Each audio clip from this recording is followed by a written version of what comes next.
Bonjour, je m'appelle Ezra Zago, j'ai 28 ans, je suis originaire de Côte d'Ivoire et mon pseudo sur les plateformes de Bug Bounty et sur les réseaux c'est Chacal. Je m'appelle William Lebert, je suis Security Researcher chez BZ Hunt et sur mon temps libre je suis aussi Bug Hunter avec le pseudo Serizao. J'ai 30 ans et donc je suis français. Tu es SUAC, je crois que j'ai enfin atteint le top 10, peut-être pas pour longtemps.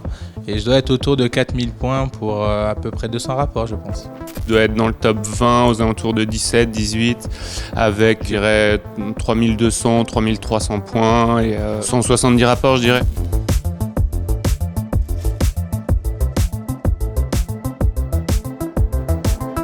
J'ai débuté dans le Bug Bounty grâce au cofondateur de YesWeHack qui est venu donner des cours à Central Supélec pour trouver des vulnérabilités sur des applications.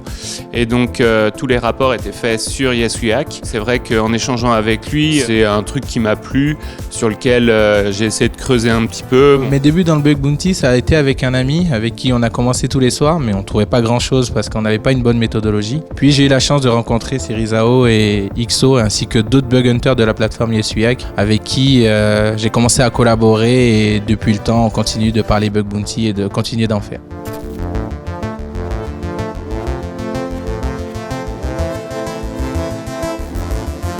Ce qui me plaît le plus chez YesWeHack, c'est sa proximité en fait avec la communauté. Peu importe ce dont vous souhaitez parler, à partir du moment où ça concerne quand même un petit peu le Bug Bounty, vous trouverez quelqu'un en face qui saura comprendre, même vous donner des idées. Je pense notamment, c'est pas rare que je parle avec BitCap sur certains bugs où je peux être des fois bloqué pour avancer, tout simplement réussir l'exploitation et sharing is caring.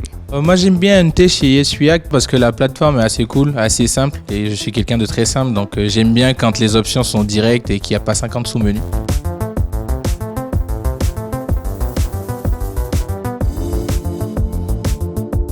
Résilient, passionné et repassionné parce qu'il faut être résilient.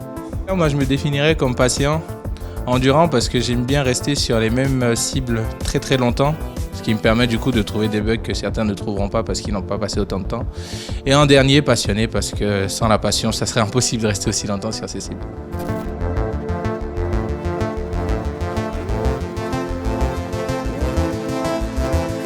Moi j'aime bien tout ce qui va être reconnaissance, donc les outils que j'utilise, Burp Suite bien évidemment, mais il y a aussi d'autres outils que j'ai faits qui correspondent à mes besoins.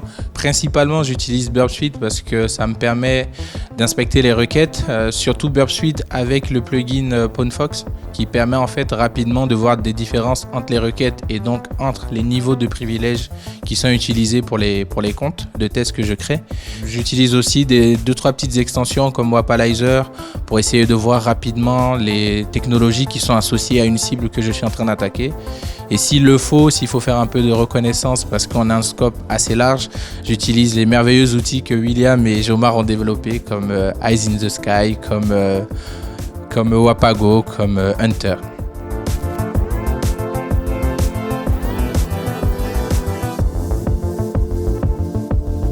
Je commence par lire très scrupuleusement la description parce que des fois je sais que beaucoup passent rapidement dessus. En fait on peut en apprendre beaucoup, surtout s'il y a un lien vers la documentation de l'application. Ensuite comme je suis très axé sur les vulnérabilités qui sont relatives au contrôle d'accès, j'essaye de comprendre au maximum l'application de sorte que je puisse repérer un comportement qui n'est pas normal et qui puisse déboucher sur un problème de sécurité. Moi, mon truc, ça va plus être tout ce qui va tourner autour des XSS. On va aller rechercher dans le JavaScript, dans les fichiers JavaScript, on va chercher des nouveaux paramètres, des nouveaux endpoints, de quoi agrandir en fait ce que l'on voit initialement de l'application pour aller chercher des parties de l'application ou des parties de la plateforme qu'on ne voit pas de prime abord.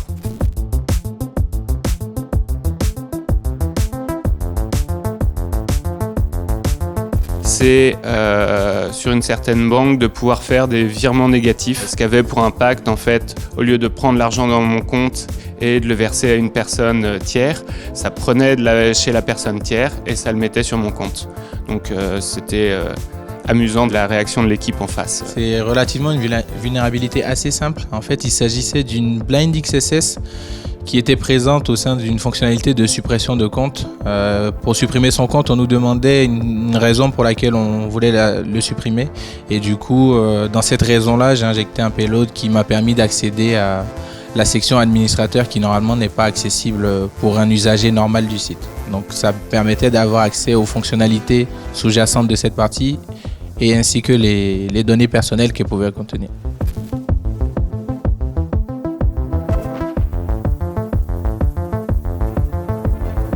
Avant tout d'être très patient, d'essayer de connaître le maximum les applications qu'on va essayer d'attaquer et d'essayer de comprendre comment est-ce que la plateforme a pensé ses fonctionnalités. Si je me base sur mon parcours, je dirais qu'il faut être entouré de personnes qui ont envie de vous apprendre, ce qui permet facilement de partager quand on a des idées, d'aller un peu plus loin que ce qu'on aurait vu.